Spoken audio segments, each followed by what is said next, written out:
Hey guys, Mega Man NG here, and it's time now for another TMNT quick episode review. Yes, these are quick. And surprisingly, this may be the last new episode for a while because we don't even know when the next one's coming. Anyway, this week we're going to be talking about Bat in the Belfry. And fun fact though, the name of the episode for this one is a nod to the first episode of the 2004 animated series, The Batman, that was on Kids WB for a few years. So anyway, I'll be providing my thoughts on what it's about, what I liked, disliked about it, etc. And it's a quickie, like a quick review. So let's get underway. The main plot of the episode centers on Michelangelo meeting new superheroes, Wingnut and Screwloose.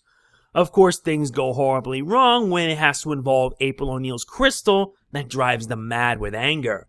And now it's up for the Turtles and Casey Jones to not only get the crystal back, but to stop Wingnut and Screwloose from causing havoc all over the city. For the premise of the episode, I kind of liked it. It was actually pretty good. And interestingly enough, if you are a fan of comic books, then you can probably tell it has like tons of comic book references. Especially the 60s Batman series, with how they did that intro similar to that. And the fact that there were like so many references to comics, like Wingnut and Screwloose is like a reference to Batman and Robin. And here's a weird fact for you. Wingnut and Screwloose, I think they were originally bad guys. I remember Wingnut appearing in the TMNT Archie comics, and you know the Archie comics are a bit lighter in tone. Not to mention, these guys, they they were villains that worked for the Shredder. I don't really know all the details, but yeah, originally he was a villain, but now here he was a hero, then turned villain, and then back to hero again in the comic book form. It's kind of weird. It really is weird, especially how Wingnut and Screwloose's chemistry were. They were like the 60s version of Batman and Robin. Heck, Wingnut does dress like Batman. Seriously. Even has iconic Batman weapons like the Wingnutarang. Not to mention, I could just keep on going on and on about the episode, but I'll be listing some of the references in the description below. Anyway, there was at least one good point that they brought up. And it was April's crystal, which for some reason is making April act like Gollum from Lord of the Rings. If you saw the episode, you should see how obsessed April was with it, to the point where she didn't want to let anybody touch the crystal. You guys remember back in Riddle of the Ancient Aeons, they were able to find the crystal, and they were using it to amplify April's powers. Well, now, after many episodes, this thing has a nasty side effect. Obsession. Avarice, greed. If I didn't know any better, I'd say April would pretty much make a good Orange Lantern. And that crystal was what makes anyone that touches it or in possession of it pure evil. Yeah, evil. Evil as in not good. Ugh.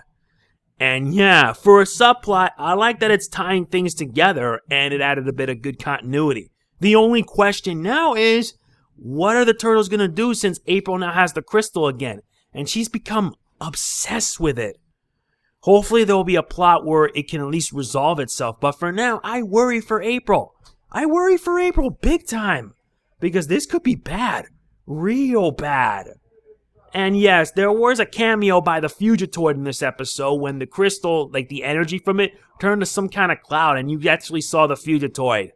Yeah. We all missed the Fugitoid as well after he sacrificed his life to save the Earth in Earth's Last Stand. But who knows if he'll be back or not, since I really don't want to talk about that. But either way, this episode was pretty good. It was a bit comical. It was a bit humorous. It was actually mad humorous. But it was not afraid to add some serious tones to it, like the subplot relating to the crystal and how April just went a full 180 into full-on Gollum mode. It was scary. And I have a feeling it's only going to lead to trouble along the way. So, yeah, this episode was pretty good. And it's a pretty solid episode involving Mikey of all Turtles. And sometimes Mikey is just the weirdest of the bunch.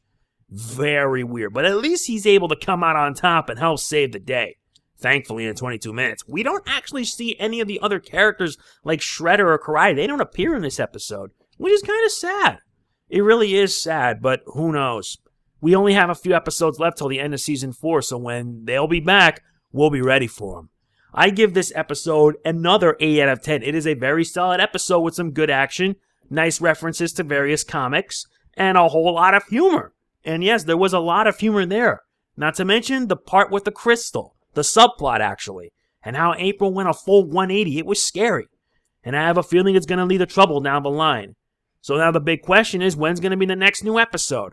I don't really know for sure, but truthfully, I will update you guys on what's up. There are only 7 episodes left in the season, and knowing Nickelodeon, they're going to be saving it for the time is right. The only question is when. And yes, Hun did make an appearance along with Skullface. I forgot to mention that.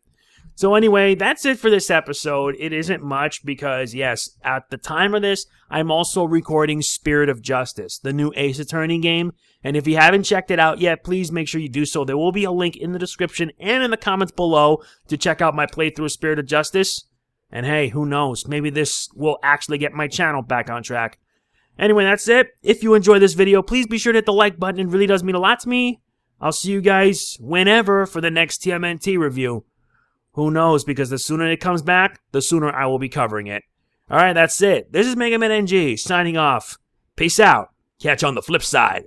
Booyakasha!